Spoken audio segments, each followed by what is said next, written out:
السلام عليكم ورحمة الله. السلام عليكم ورحمة الله.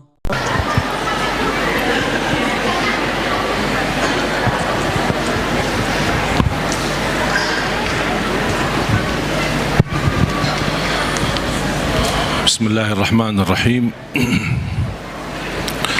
السلام عليكم ورحمة الله وبركاته.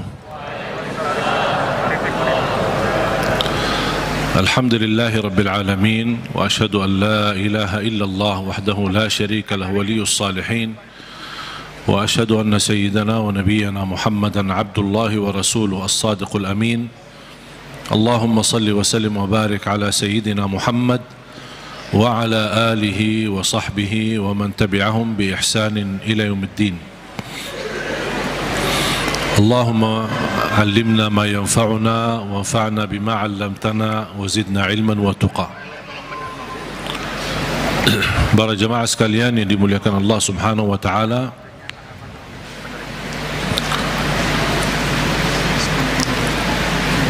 begitu luar biasa kemuliaan Al-Quran untuk kita. Kita terpilih menjadi umat Nabi Muhammad sallallahu alaihi wasallam, menjadi ummatul Quran. Quran yang abadi, Quran yang suci, dijamin tidak ada celah di dalamnya, tidak ada kesalahan, tidak ada kebatilan. Bahkan dalam lindungan Allah Subhanahu wa taala, dari bentuk makna, arti, isinya, tulisannya, halam-halamannya, dan semua dilindungi oleh Allah Subhanahu wa taala. Sebagaimana janji Allah, inna nahnu nazzalna dzikra wa inna lahu lahafizun. Kami telah menurunkan Al-Quran dan kamilah yang menjaganya. Termasuk terjaga ahlul Quran. Bukan hanya Al-Quran sendiri yang terjaga, tetapi ahlul Quran pun dijaga oleh Allah Subhanahu wa taala. Bahkan salah satu lindungan Allah Subhanahu wa taala kepada kita melalui Al-Quran, akan dilindungi oleh Allah ahlul Quran dari siksa neraka Jahannam.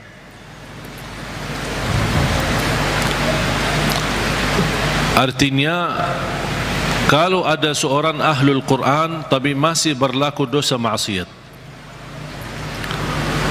dan seandainya dihukum oleh Allah untuk masuk neraka sementara, untuk disucikan dan membersihkan dari dosa dan maksiat, neraka pun tidak akan mampu menghanguskan kulitnya dan tidak akan mampu membakar hatinya, karena isinya Al-Quran.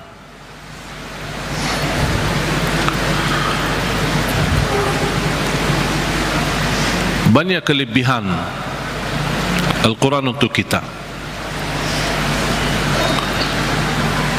Surah yang paling agung di dalam Al-Quran suratul Fatihah. Ayat yang paling agung di dalam Al-Quran ayat Al-Kursi. Suratul Fatihah, kalau boleh saya artikan dialog sama Allah, berdialog dengan Allah. Setiap satu ayat kita baca, Allah jawab kita. Makanya disunnahkan kalau kita baca suratul Fatihah, jangan disambungkan ayatnya. Setiap ayat berhenti. Sebagaimana dijelaskan oleh Siti Aisyah radhiyallahu anha, karena Rasulullah SAW idza qara'a al-Fatihah kana yufassiruha tafsira. Ketika Rasulullah SAW membaca suratul Fatihah, seperti dia mentafsirkan suratul Fatihah, saking pelan-pelan dan bertahap-tahap membaca ayat-ayatnya suratul Fatihah, menunjukkan beradab sama Allah Subhanahu wa taala, kehormatan, karena dia sedang berdialog dengan Allah melalui bacaan suratul Fatihah. Sebagaimana Rasulullah SAW bersabda di hadis yang diriwayatkan Imam Tirmizi, Hadis itu hadis qudsi, qasamtu salata baini wa baina abdi nisfain. Aku telah membagikan salat antaraku dan hambaku, kata Allah, menjadi dua bagian. Dan yang dimaksud kata as-salat di hadis ini adalah suratul Fatihah. Ternyata suratul Fatihah memiliki banyak nama. Disebutkan nama di antara lain Al-Fatihah, Ummul Kitab, Ummul Quran, As-Salah, Asy-Syafiyah, Ar-Raqiyah, Al-Waqiyah, menyembuh segala penyakit, melindungi dari segala bahaya, gangguan, godaan, bahkan bisa menjadi ruqyah. Orang yang tidak fahami ruqyah dan sulit mencari orang yang meruqyahi, lebih baik kita ruqyah diri sendiri. Sering orang bertanya, saya tidak faham ayat-ayat ruqyah, cukup dengan suratul Fatihah. Suratul Fatihah sudah mewakili semua ayat-ayat untuk meruqyah diri sendiri, menjadi rutin dibaca. Boleh jadi wirid, setiap hari kita baca Al-Fatihah 10 kali, 20 kali, 100 kali, semampu kita. Jadi wirid, keberkahannya luar biasa. Boleh menjadi doa dalam air minum kita. Setiap mau minum air dalam botol atau gelas, kita baca Al-Fatihah, tiup di dalam air, kemudian minum. Itu menjadi obat. Biasakan anak-anak kita minum air yang sudah dibacakan dalamnya suratul Fatihah. Jangan menunggu kiai, ustaz, habib datang untuk membacakan Al-Fatihah dalam air. Kita sendiri belajar. Baca 3 kali boleh, 1 kali boleh, 7 kali boleh. Habis itu tiup dalam air, boleh 3 kali. Kemudian silahkan minum, kasih kepada anak-anak kita.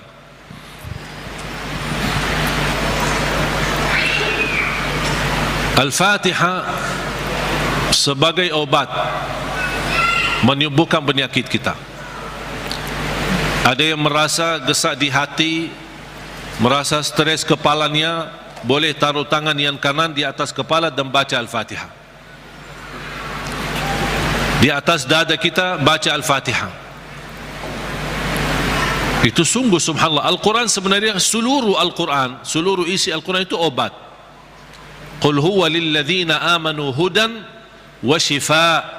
Sungguh Al-Quran itu petunjuk dan obat, menyembuhkan penyakit bagi orang-orang yang beriman. Berarti Al-Quran menyembuh penyakit hanya berlaku bagi orang yang beriman. Yang tidak beriman tidak berlaku.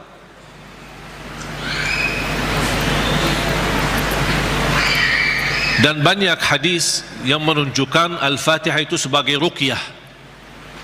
Sebagaimana hadis Abu Musa Al-Ash'ari radhiyallahu an ketika mengobati seorang kepala kampung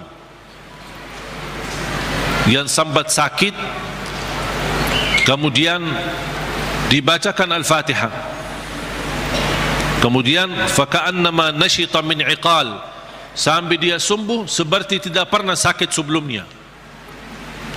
Dan mereka mencerita ketika mereka pulang ke Madinah bertemu Rasulullah SAW, mereka mencerita apa yang terjadi bersama orang kampung. Di antaranya kepala kampung yang sedang sakit, dibacakan Al-Fatihah, dia sembuh. Rasulullah SAW bersabda, wa ma yudrika annaha ruqyah. Dari mana wahai Abu Musa kamu tahu itu ruqyah? Itu menunjukkan Rasul setuju dengan perilaku Abu Musa Al-Ash'ari. Kembali kepada hadis yang diriwayatkan Imam Tirmizi, hadis yang qudsi, qasamtu salata baini wa baina abdi nisfain. Aku telah membagikan salat antaraku dan hambaku. Ini Allah yang sedang bicara di hadis qudsi itu. Berarti salah satu nama suratul Fatihah As-Salah namanya. Kenapa dinamakan As-Salah? Karena tidak sah salat kita tanpa suratul Fatihah. Qasamtu salata baini wa baina abdi nisfain. aku telah membagikan salat itu antaraku dan hambaku dua bagian. فَإِذَا قَرَأَ عَبْدِي الْحَمْدُ لِلَّهِ رَبِّ الْعَالَمِينَ قَالَ اللَّهُ حَمَدَنِي عَبْدِي. Ketika hamba berkata Alhamdulillahi Rabbil Alamin, qala Allah, Allah jawab. Cuba bayangkan jemaah sekalian, setiap satu ayat dari suratul Fatihah kita baca, Allah jawab kita. Makanya layaknya adab yang sempurna, jangan sambungkan suratul Fatihah. Allah jawab, kita hayati jawaban Allah subhanahu wa ta'ala. Alhamdulillahi Rabbil Alamin, Allah menjawab, hambaku telah memujiku. Alhamdulillahi Rabbil Alamin. Qala Allah hamadani abdi, hambaku telah memujiku. Ar-Rahmanir Rahim, qala Allah majjadani abdi, hambaku telah mengagungkanku. Maliki Yaumiddin, qala Allah athna alayya abdi, hambaku telah memuliakanku. Allah jawab setiap ayat. Iyyaka na'budu wa iyyaka nasta'in, Allah jawab, ini antaraku dan hambaku. Na'budu itu Allah, nasta'in kami memohon pertolongan kepada Allah. Berarti ada dua bagian. Ini antaraku dan hambaku, kata Allah. Ini ada bagian untukku, ada bagian untuk hambaku. Iyyaka na'budu wa iyyaka nasta'in. Dan terpilih kata nasta'in memang sangat pas. Kenapa tidak terpilih iyyaka na'budu wa iyyaka natawakkal? Iyyaka na'budu wa iyyaka nasbir. Iyyaka na'budu wa iyyaka nu'min. Kenapa terpilih kata nasta'in? Karena kita tidak mampu menyempurnakan ibadah sebagai hak Allah tanpa pertolongan dari Allah. Berarti cocok kata nasta'in. Imam Ibnul Qayyim membuat satu buku gara-gara kalimat ini, Iyyaka na'budu wa iyyaka nasta'in. Bukunya 2 jilid, lebih dari 400 halaman.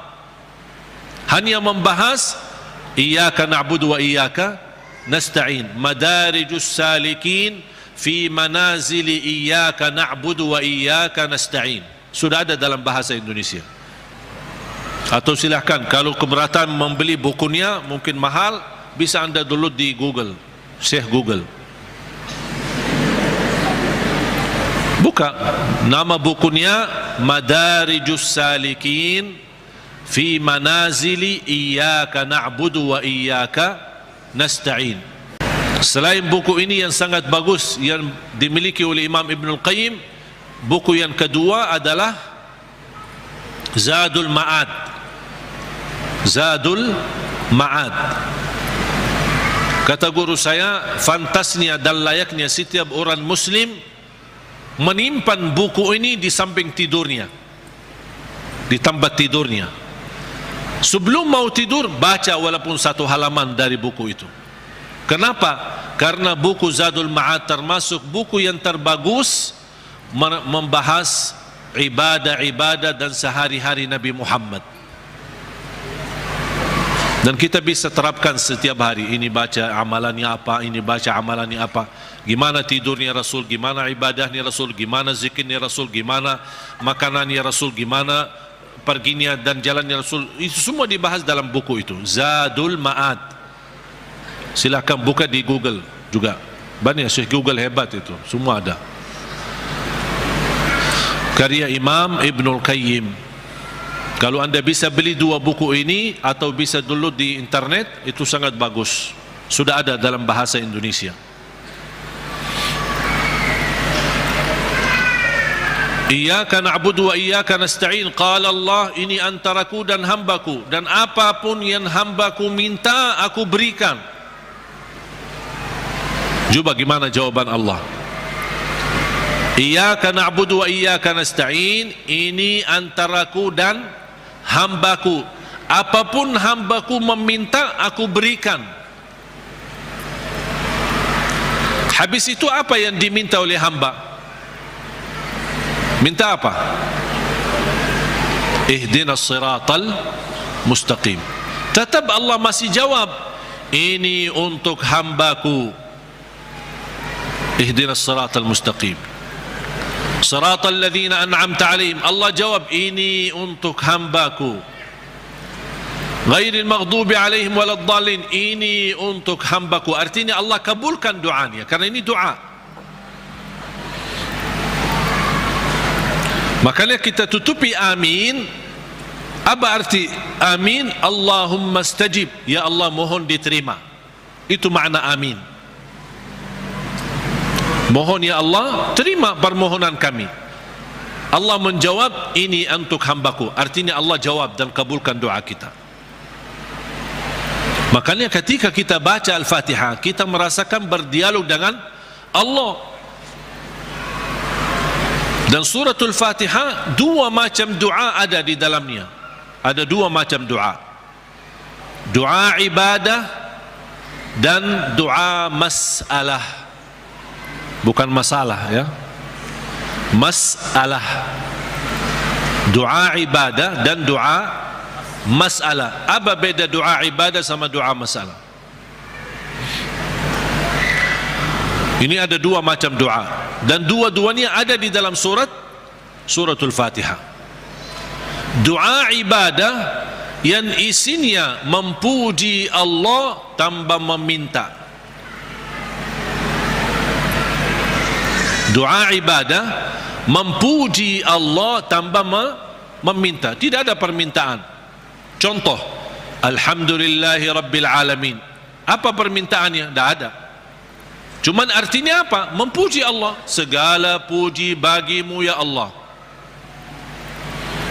Dan tidak ada kata yang terindah daripada kata Alhamdu,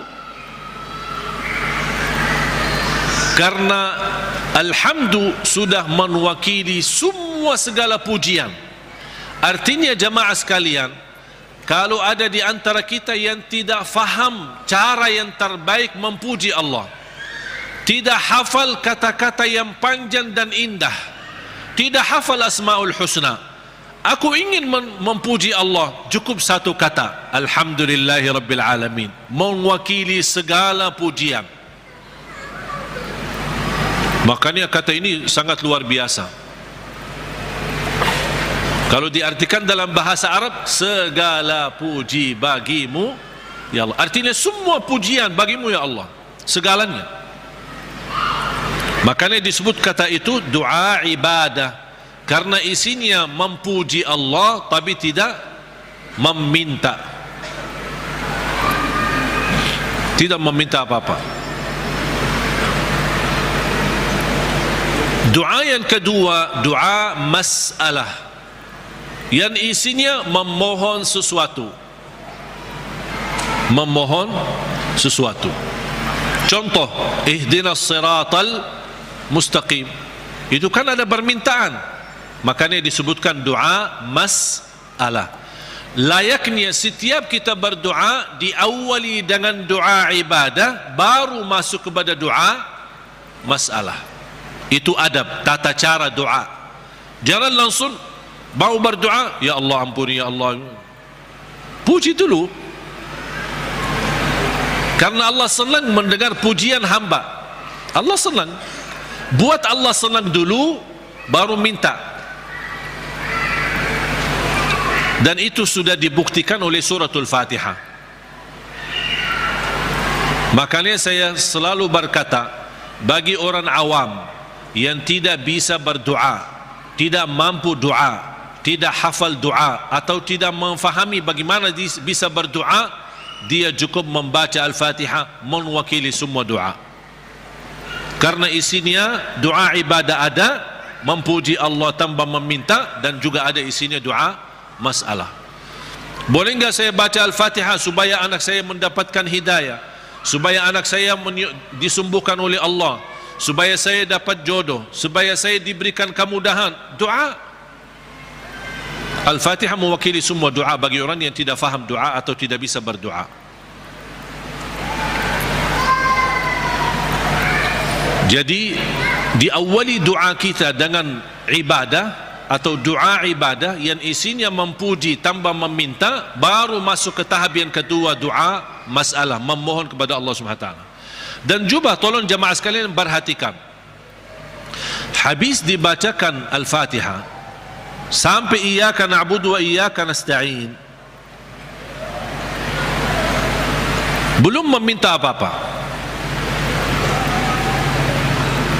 Kita memuji Allah, mengagungkan Allah, memuliakan Allah, kemudian kita mengaku sebagai hamba Allah dengan kita ikrarkan iyyaka na'budu, itu hakmu ya Allah, dan kami memohon pertolongan.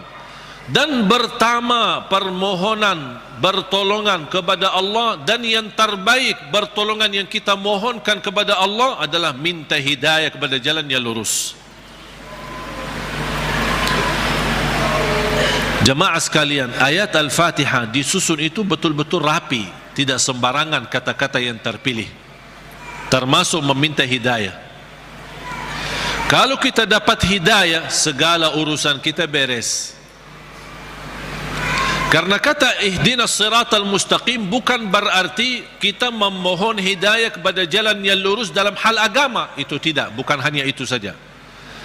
Tapi ihdinas siratal mustaqim dalam mengurusi rumah tangga, ihdinas siratal mustaqim dalam mendidik anak, ihdinas siratal mustaqim dalam mencari nafkah dan rezeki, ihdinas siratal mustaqim dalam kehidupan kami sehari-hari, ihdinas siratal mustaqim dalam beribadah, ihdinas siratal mustaqim dalam ikhlas, ihdinas siratal mustaqim dalam sabar, ihdinas siratal mustaqim dalam syukur. Semua hal-hal yang kita butuhkan, dunia maupun akhirat, ibadah maupun tidak ibadah, beramal apapun, kita memohon petunjuk hidayah kepada jalan yang lurus. Artinya kita memohon melalui ayat ini, kita berharap segala aktivitas kita bisa mendapatkan yang terbaik di jalan Allah. Ihdinas siratal mustaqim, berilah Allah petunjuk kepada jalan yang lurus, yang terbaik. Yang terbaik ikhlas, yang terbaik rumah tangga, yang terbaik mendidik anak, yang terbaik dalam menjaga diri, yang terbaik melindungi diri, yang terbaik mencari nafkah dan rezeki, yang terbaik mencari kerjaan yang baik, yang terbaik dalam beribadah, yang terbaik dalam tahajud, yang terbaik dalam majlis ilmu, yang terbaik dalam menghafal Al-Quran. Semua kita berharap melalui ihdinas siratal mustaqim sudah termasuk segala yang kita inginkan, dan kita hanya meminta bukan sesuatu yang baik, tapi yang terbaik. Ihdinas siratal mustaqim. Contohnya seperti apa? Siratal ladzina an'amta alaihim. Ya Allah, kami memohon petunjuk kepada jalan yang lurus sebagaimana ada hamba-hambamu yang telah mendapatkan karunia nikmat-nikmatmu. Siratal ladzina an'amta alaihim. Ya Allah, kami ingin dapat seperti mereka. Seperti Sayyidina Abu Bakar, seperti Sayyidina Umar, seperti Sayyidina Utsman, seperti Sayyidina Ali, seperti Siti Khadijah, seperti Siti Aisyah. Kita ingin seperti mereka, siratal ladzina an'amta alaihim. Janganlah ya Allah seperti orang-orang yang dimurkai oleh Allah atau orang yang tersesat. Ghairil maghdubi alaihim waladdallin. Ya Allah, jauhkan, lindungilah kami dari situ, dari hal-hal yang mendapatkan kemurkaan-Mu. Kami tidak mau. Kami mau sebagaimana hamba-Mu yang telah menerima karunia nikmat-nikmat, siratal ladzina an'amta alaihim. Itu yang kami mau ya Allah. Tapi jangan di jalan orang-orang yang dimurkai Allah dan orang-orang yang tersesat. Apa beda al-maghdubi alaihim waladdallin? Bedanya apa? Orang yang dimurkai Allah sama orang yang tersesat. Orang yang dimurkai Allah yang memiliki kemampuan ilmu tapi tidak menggunakan ilmu untuk mendekatkan diri kepada Allah, sombong. Mereka berilmu tapi sayang sekali ilmu yang mereka dapatkan hanya ingin menunjukkan kelebihan diri, menunjukkan dirinya sebagai orang yang hebat, bukan untuk digunakan untuk mendekatkan diri kepada Allah. Dan ketua umum majlis ghairil maghdubi alaihim orang Yahudi. Ketua umum majlisnya orang Yahudi. Yahudi adalah kelompok atau golongan yang berilmu, tapi mereka mendapatkan kemurkaan Allah karena mereka tidak pernah menggunakan ilmu tersebut. Justru kecerdasan mereka dengan kehebatan ilmu mereka, mereka menggunakan untuk mensusahkan umat. Paling hebat ikut ilmu ekonomi Yahudi, paling hebat ilmu media Yahudi. Makanya sekarang mereka seluruh media itu dimiliki oleh Yahudi. Ekonomi dunia dikuasai oleh Yahudi, karena mereka punya ilmu. Tapi mereka kenapa kuasai? Bukan untuk digunakan untuk kemudahan bagi manusia, tapi justru mereka menggunakan untuk kemanfaatan buat mereka sendiri. Makanya Allah murka terhadap mereka. Waladhdallin, orang-orang yang tersesat, yang suka mengamalkan amalan-amalan tapi tidak ada ilmunya. Kenapa kamu lakukan? Tidak tahu, saya cuma suka itu, tapi tidak ada ilmunya. Contohnya, ketua umum majlis Waladhdallin adalah Nasrani. Nasrani ahli ibadah, beda sama orang Yahudi. Kalau Yahudi ahli ilmu, kalau Nasrani ahli ibadah. Bahkan mereka menggunakan rahbaniyah, memaksakan diri beribadah sepanjang hari. Sampai ada yang mendiamkan diri di sebuah tempat yang tidak bisa ditinggalkan, tidak mau nikah, tidak mau makan daging, tidak mau makan ini segala. Ini semua dilakukan oleh mereka. Itu yang tidak ada dasarnya, berlebih-lebihan. Islam melarang kita berlebih-lebihan beribadah. Sebagaimana ada 3 orang ketika datang ke Madinah mendengar betapa ibadah Rasulullah SAW, sambil salat tahajud, sambil bangka kakinya. Kita pernah enggak bangka kaki kita? Pernah, ketika begal, capek urus dunia, bukan karena tahajud. Bagaimana SAW puasanya, gimana SAW tahajudnya, gimana SAW ibadahnya. Ada 3 orang mendengar berita-berita, sambil mereka merasa, aduh, kalau Nabi Muhammad begitu luar biasa ibadah ini, gimana kita?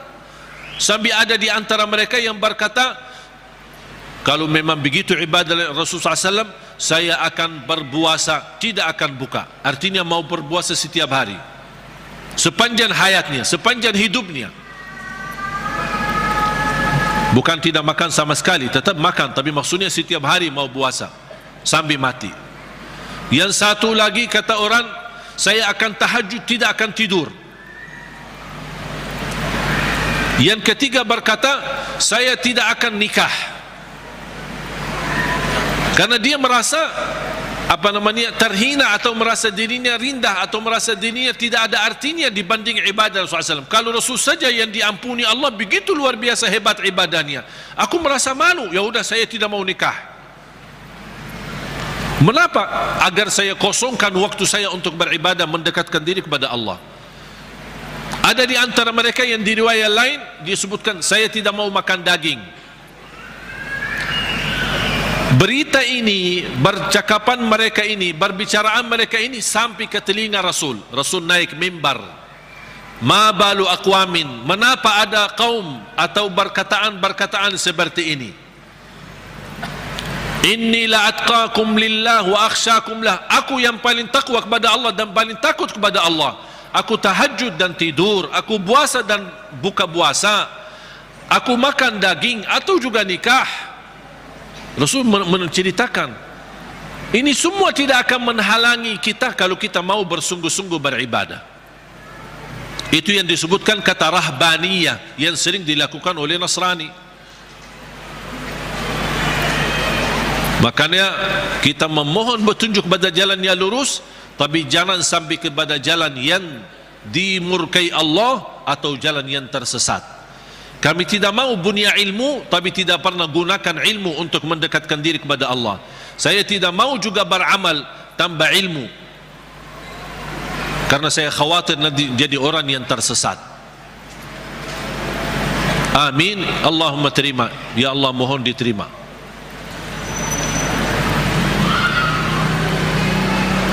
Oleh karena itu jemaah sekalian dimuliakan Allah Subhanahu wa taala, coba betapa mulianya suratul Fatihah.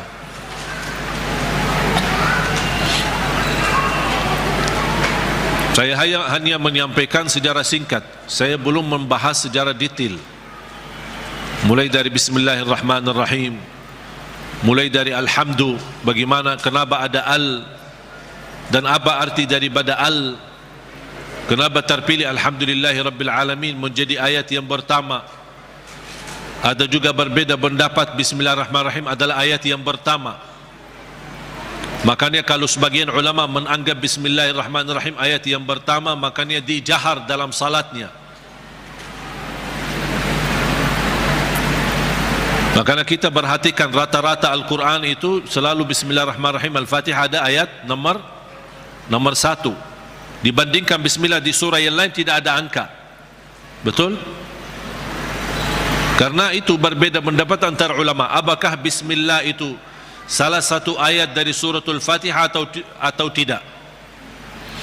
Walaupun sebagian besar memilih Bismillah salah satu dari surat Al-Fatihah, sebagian besar. Sebab ayat suratul Fatihah ini Bismillah, apakah ayat pertama atau tidak, muncullah persoalan yang kedua, apakah boleh jahar atau tidak. Kalau tidak dijahar, tetap boleh atau tetap mewajibkan atau membaca Bismillah. Bagi orang yang suka baca sir, tetap baca Bismillah, karena dia sebagian dari surat.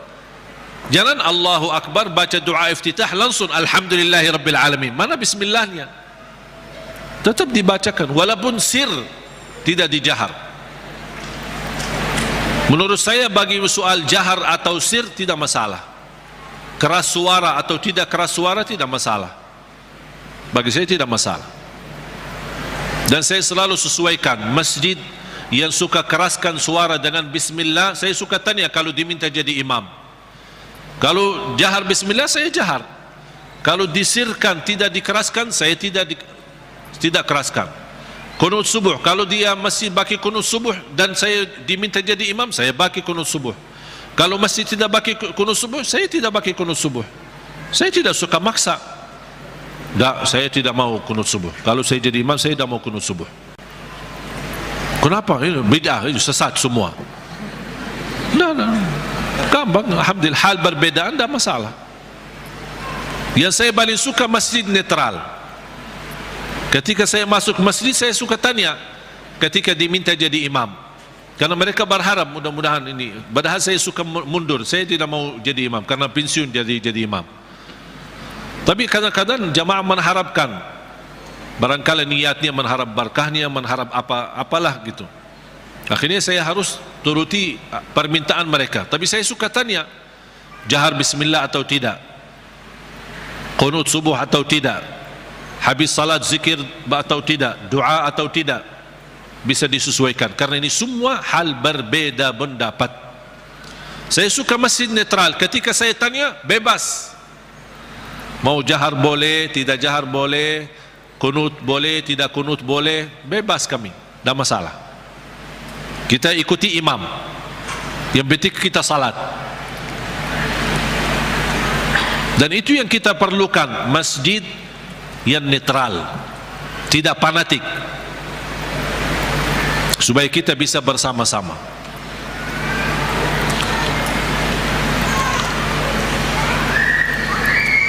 Bismillahirrahmanirrahim. Kalau kita hitungkan Al-Fatihah berapa ayat? Berapa? 7. Itu sudah disepakati. Itu sudah disepakati. 7 ayat. Sekarang gimana kita bisa jelaskan? Kalau Bismillah sebagian dari suratul Fatihah, gimana kalau kita hitungkan ayatnya? Ayo kita mari sama-sama hitung.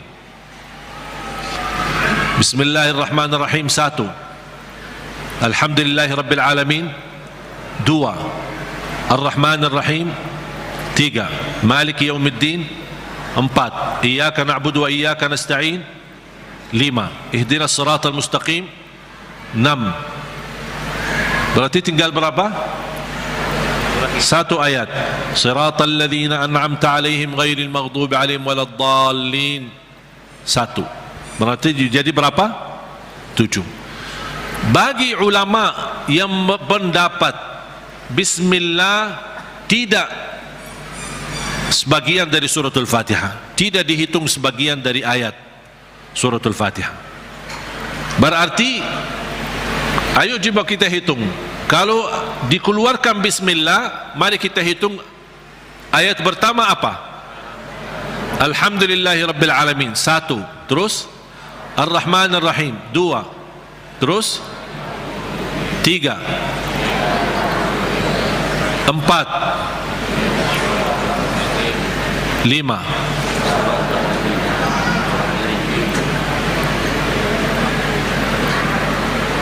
Ini kan 1. Siratal ladzina an'amta 'alaihim ghairil maghdubi 'alaihim waladdallin, 1. Berarti berapa? 6. Terus 7-nya mana? Siratal ladzina an'amta 'alaihim putus ghairil maghdubi 'alaihim. Ulama yang menganggap Bismillah tidak sebagian dari ayat suratul Fatihah, Siratal ladzina an'amta 'alaihim, stop, 1 ayat. Itu yang menjadi yang ke-6. Ghairil maghdubi 'alaihim waladdallin yang ke-7. Karena Siratal ladzina an'amta 'alaihim sudah sempurna makna. Kalau kita berhenti sudah selesai, makna jelas, sempurna, tidak ada kaitan dengan selanjutnya. Makanya dianggap itu 1 ayat. Walaupun rata-rata Al-Quran yang kita lihat semuanya tidak ada angka di situ kan, karena apalagi yang di Madinah yang menuliskan Al-Quran ini, salah satu ulama namanya Syekh Uthman Taha, penulis Al-Quran di kota Madinah, dia mengikut mazhab Imam Syafi'i. Makanya dia menuliskan Bismillah ayat nomor pertama. Dan itu yang diberlakukan oleh sebagian besar di mana-mana, di Mesir, di mana-mana selalu Al-Quran kita perhatikan selalu Bismillah ayat yang pertama. Yang saya ingin sampaikan, yang kita sudah fahami, Al-Fatihah 7 ayat. Jahar Bismillah, tidak jahar Bismillah itu tidak masalah. Yang penting kita bisa memperhatikan bacaan-bacaan kita, khususnya suratul Fatihah. Kalau bisa berlahan-lahan, bertahap-tahap, tidak sambungkan ayatnya, karena kita ingin menhayati, berdialog dengan Allah Subhanahu wa ta'ala. Sudah jelas? Oleh karena itu jamaah sekalian, mari kita sama-sama belajari dalami suratul Fatihah, surah yang paling agung di dalam Al-Quran, surah yang luar biasa, memiliki keistimewaan, memiliki keberkahan yang dahsyat.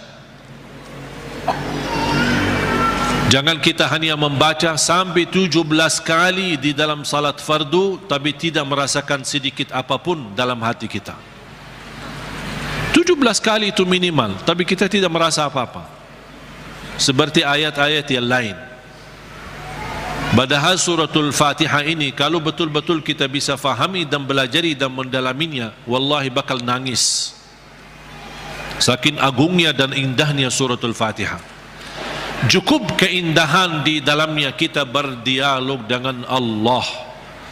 Kita hamba yang masih banyak dosa, yang masih kotor, yang tidak banyak kekurangan, yang tidak banyak sempurna, banyak kekurangan ikhlas kita dan banyak kekurangan khusyuk kita. Tapi ketika kita baca Al-Fatihah, Allah masih berkenan menjawab kita di setiap ayat yang kita baca. Oleh karena itu hayati Bismillahirrahmanirrahim dengan artinya dan maknanya yang segitu dalam. Alhamdulillahirabbil alamin, segala puji bagimu ya Allah. Dan Allah menjawab kita, hambaku telah memujiku. Makanya saya senang ketika baca Al-Fatihah, apalagi kalau lagi sendirian, lebih menikmati. Ketika jadi imam memang terbatasi. Kalau kita ingin berlama-lama baca Al-Fatihah ketika jadi imam, orang takut nanti di belakang fikir kita lupa ayatnya. Alhamdulillahirabbil alamin, Ar-Rahmanir Rahim. Kita kan lagi hayati, jadi bingung kan. Diam sebentar aja langsung dijawab. Saya ingin menghayati, memberi kesempatan Allah menjawab saya agar saya bisa merasakan jawaban Allah. Ar-Rahmanir Rahim, Maliki Yawmiddin, Iyyaka na'budu wa iyyaka nasta'in, Ihdinas siratal mustaqim, Siratal ladzina an'amta 'alaihim, Ghairil maghdubi 'alaihim waladdallin.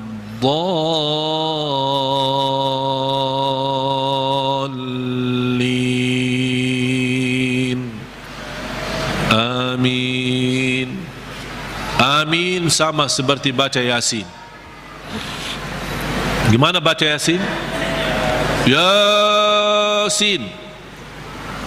Gitu? Betul? Gimana? Yasin. Gimana baca Yasin?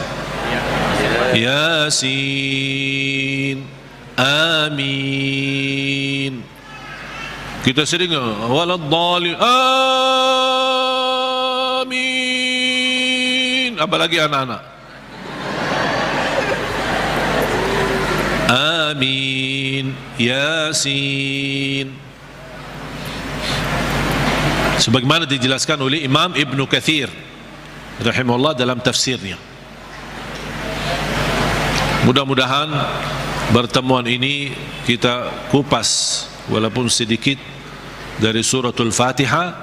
Mudah-mudahan insyaAllah menjadi bahan ilmu buat kita untuk ke depan kita bisa menghayati dan bisa dalam membaca suratul Fatihah di dalam salat maupun di luar salat, kita bisa merasa tersuntuh hati kita. Kalau Al-Fatihah ini bisa nyambung ke hati kita, itu subhanallah luar biasa.